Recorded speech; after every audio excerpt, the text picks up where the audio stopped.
Look here, man. They don't learn, they don't learn, they don't learn. I'm sure Tekashi is sitting somewhere right now looking at this picture right here. Have you ever done some stupid stuff in your life and then you look back and you're like, looking at a picture from a time gone by and you're like, man, if I could only rewind time to that one moment right there where I might have been having problems with moms, I was stressed out, but life was still good. Because the amount of shit that I'm in right now is about to be over for me. Now look at this boy. Private school.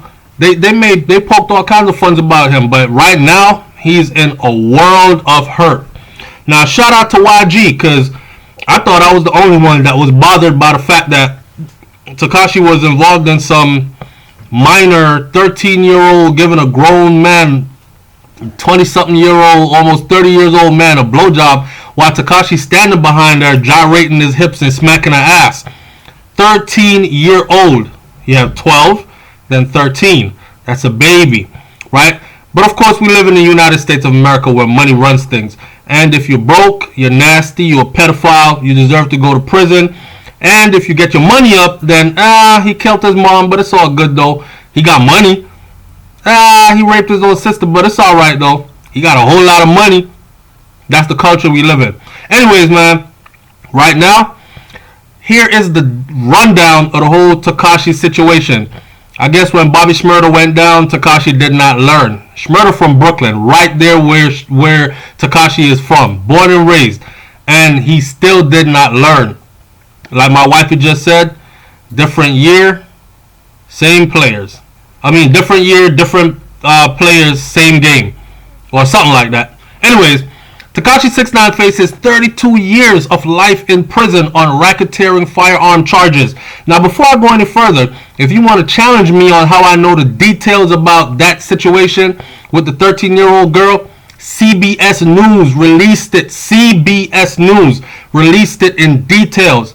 The video showed a video. This ain't no hearsay. A 13-year-old girl giving a blowjob to a grown-ass man. Pardon me. I got a cough because this shit choking me up. Get a damn near 30-year-old man, a 13-year-old girl. And here's Tekashi standing behind her, gyrating his hips. They did not say if he was actually having intercourse with her, but he was gyrating his hips, quote unquote, and smacking her ass. That sounds like a threesome to me, right? But anyways, and shout out to the rapper YG, because he the only one that stood up, grabbed his nuts and said, you nigga, you a pedophile. Nicki Minaj, whose brother just went to prison. Yo, the industry is shady as hell. Nicki Minaj, whose brother just went to prison for raping his damn stepdaughter as a minor, right? She went and did Fifi with this dude, with Tekashi. Now, I'm not trying to throw him under the bus, but what you did already is what you did already. Now, there's something funny about the game, the industry.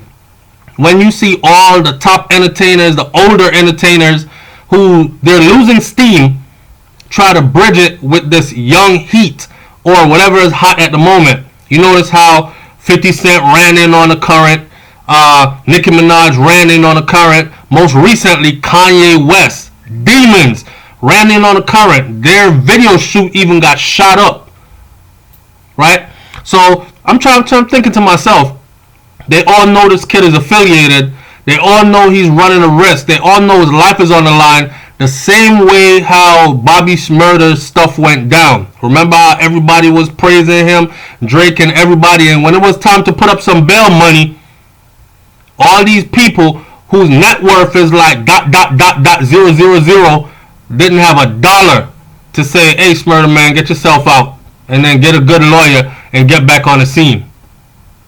But anyways, Tekashi6ix9ine faces 32 years to life in prison on racketeering firearm charges. Check it out. After federal arrest, rapper denied bail despite offering. Now, a lot of people think, oh, this is fake. He's about to be out, including me, because that's what I thought when Bobby Shmurda first got locked up. I was like, man, he about to be out, but his homie's about to get charged. Nah. See, Tekashi don't understand. You can't run around advertising drugs, throwing up gang signs, and affiliating with or surrounding yourself with known gang members. Plus, the FBI had them who surrounded him under a 5-year investigation. You do the math to that. And a couple of the charges are he is the moneymaker who used that money to make sure everybody good. In other words, he financed the criminal enterprise. And he is a member, even though he says he's not. So, after federal arrest, rapper denied bail. So they denied his bail, even though he said, "Judge, look, I'll surrender my passport. Right now, I got $1.7 million in my bank account, cash." You would think these pictures of Tekashi, $100 bills for miles, and you sitting on 1.7 mil. That's it? That's it. He doesn't even own a house. Do the math to that. The kid does not even own a house. Has 1.7 million in his bank account and gave up every bit of it to the judge, and it still got denied. So you know what's about to go down. Now, Tekashi6ix9ine, real name Daniel Hernandez, thanks to Rolling Stones for this one. He is facing a mandatory minimum sentence. Listen, mandatory minimum. This is what he's facing. Of 32 years in prison. Now, what it is they want Tekashi to roll over and start talking. And right now he's saying he's not. But I believe that when it settles in, that this is where you're going to be for like 30, 40 years. And he says, damn, I'm 21. If I get 32 years, I'll be out at 54, 50. Nah, I'm about to tell. But for right now, the news is he's not cooperating and he's facing minimum mandatory sentence. That means the judge has no choice but to hit him with nothing lower than 32.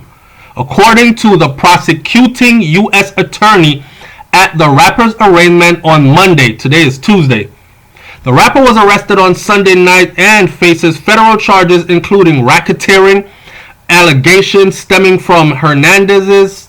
Now remember, Hernandez is 6ix9ine. Allegations stemming from his involvement with the 9 Trey Bloods, as well as a previously unreported armed robbery. In that armed robbery, man, listen, CCTVs and other cameras or whoever had them under surveillance had pictures and videos saying Tekashi sat in the vehicle and videotaped the robbery. And that's all they're going to say about it at this point. So if you're thinking that they have nothing on him and this is all just to keep a brother down, alright, it's about to go down. So he's hit with racketeering allegations stemming from his involvement with the 9 Trey Bloods, as well as previously unreported armed robbery. Tekashi faces a maximum sentence of life in prison. Now I don't think they're going to give him life, but I definitely think he's going to be hit with some time unless he cooperates and rolls over and starts singing like a canary. So Hernandez, aka Tekashi, is a member. This is what the prosecution said. He is a member of a violent sect of the Bloods, said Assistant U.S. Attorney Michael Longyear at his arraignment. This defendant participated. Listen, the man spoke with confidence. He said this defendant participated in multiple acts of violence. Now, this is not where they just come and just say stuff with no proof, because they know that they could be thrown under the bus for this, right? They make these statements because these aren't allegations. These are statements they have proof to back up. Hernandez's attorney, Lazaro, listen, I don't even want to pronounce the damn name, Lazaro. I'm hoping he has a Jewish attorney. Boy, if you have a black attorney or if you have some Mexican or some damn Indian man as your attorney, your ass is about to fry. Okay? You should know what time it is already, but obviously he doesn't. Hernandez's attorney, Lance Lazaro, advocated for bail for his client under the condition that 6ix9ine would surrender his passport and pay over $1 million for bail and be placed under house arrest. However, the judge said, hell nah. The judge opting to keep him in custody and citing that the rapper may still be a danger to the community even if those bail conditions were met. So even if you give me a passport, give me $1 million, empty your bank account out, 1.7 million is the amount to be exact. Every bit of what he has earned. Nah, I still think you're a danger to society. Stay your ass in here until we go to trial. That's where he's at. So his legal team plans to appeal that decision because they want him out on bail, right? 4 of Hernandez's associates, his ex-manager, Kefano, Shadi Jordan, Fahim Crippy, Walter, Jansel Ish Butler, and Jamel, aka Mel Murda, Jones, were also arrested by the ATF on Sunday night and Monday morning and are facing many of the same charges as Hernandez, as well as drug charges stemming from the sales of heroin, fentanyl, MDMA, and marijuana, prosecutors said. They about to fry these boys. They are about to have a field day up in there. Now, according to the prosecution, the charges are the result of a 5-year federal investigation. 5 years. Pardon me. Listen, the feds investigating you for 5 years, and then they finally draw down on you. Woo woo! It's not about to be no games played. 5 years federal investigation. Okay? This prosecution, the charges are a result of 5 years worth of federal investigation. Lazaro, which is 6ix9ine's lawyer, contended that 6ix9ine had only been affiliated with the associates and by extension their gang for a little over 1 year when he met them at a concert and subsequently hired them as his manager and his security detail. So what his lawyer is saying is this: when the way his relationship is set up with them, he's not no gangster. He had a concert, they came to the concert, they spoke business to him, and they took on some business associations from then. But see, 6ix9ine has done too much throwing up of gang signs, and too many pictures and too many faulty comments are out there in the public that you just cannot take back. I don't know if this generation don't learn, man. I don't know if this generation does not learn. Everybody is on social media talking out their whole business, and years later, it's the same thing they used to whoop that ass. So his lawyer is saying that, look, he ain't no gangster, man. He barely know these guys. He met them at a concert and he hired them to be his security detail. Yeah. Hernandez publicly fired his management and the rest of his team just last week, alleging in an Instagram video that they had been stealing from him. He then gave an interview with New York radio station Power 105 and The Breakfast Club on Friday to expand on his situation. So I saw the news headline flash and it was like 6ix9ine just fired his whole team. And everybody was like, he can't do that. He gang affiliated, connected, blood in, blood out, can't go nowhere, right? Man, those words he said in front of The Breakfast Club was very telling. The man said, there's 2 things I'm afraid of. I'm afraid of God first, and then I'm afraid of the FBI. That's what he said. And I can't help but thinking that he got a phone call and he knew what was coming. Or somebody showed up and said, you're going down, you know that, right? And he started freaking the hell out. Right? Now, if y'all don't know the backstory, you're about to hear it. But there's also a word out there that his executive producer has a brother that is a FBI agent. I won't say no more. The armed robbery charge, which was never prosecuted, took place in Times Square this April. Prosecutors said that the rapper's 4 associates robbed the rival gang at gunpoint while 6ix9ine waited in the vehicle, and he even filmed the robbery. When his home, listen to this, when his home was searched, right, they found all the stolen items from that damn robbery in his house. So you wondering why this man hadn't been in yet? And I'm sure he was starting to think he was untouchable when all it was all along was they were building a case, man. The prosecution didn't offer further details. They just said that. Basically, they're letting you know that, look, don't think we had this guy on just nothing. We got a whole lot of stuff piled up over here, right? Hernandez is also being charged with possession of an AR-15 and involvement in 2 additional shootings. One at Brooklyn Barclays. So 6ix9ine was really about the shit.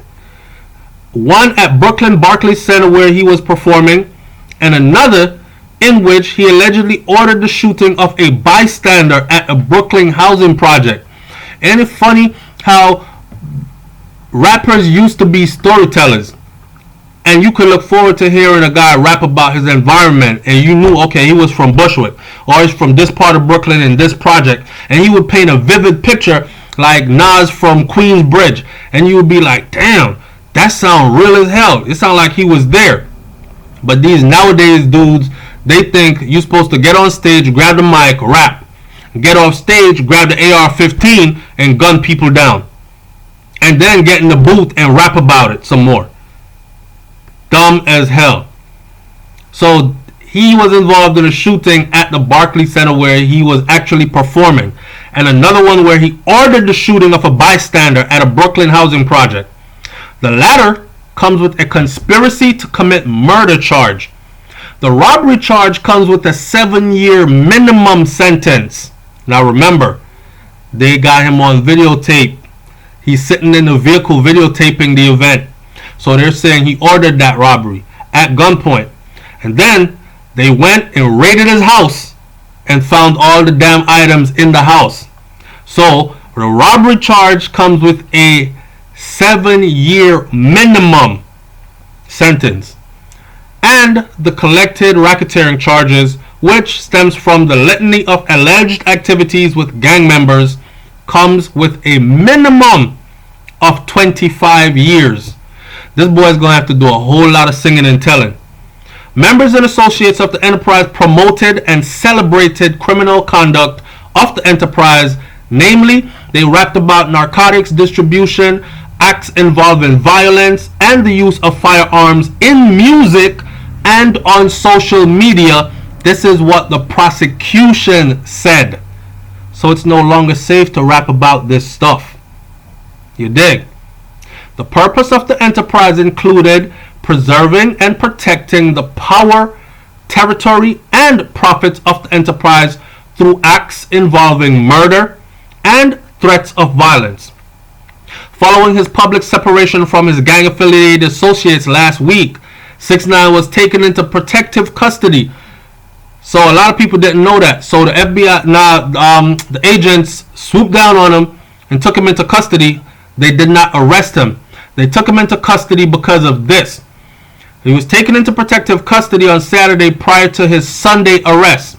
According to prosecutors at his arraignment, there were wiretaps in... Oh man, this goes deep. There were wiretaps involved in the federal investigation. And following his public statement regarding his management team, they discovered credible threats against his life, as the other subjects of the investigation were planning to violate him in retaliation. Wow. Now, can you imagine the federal agents came to pick you up and they're telling you that, yo, your own people about to murder you, man. Okay, they're about to violate you. And what he did, he declined law enforcement's protection. I don't need your protection, man. I'm good. After authorities learned of the rapper's plan to go to a Connecticut casino Sunday, he was arrested to avoid further incidents.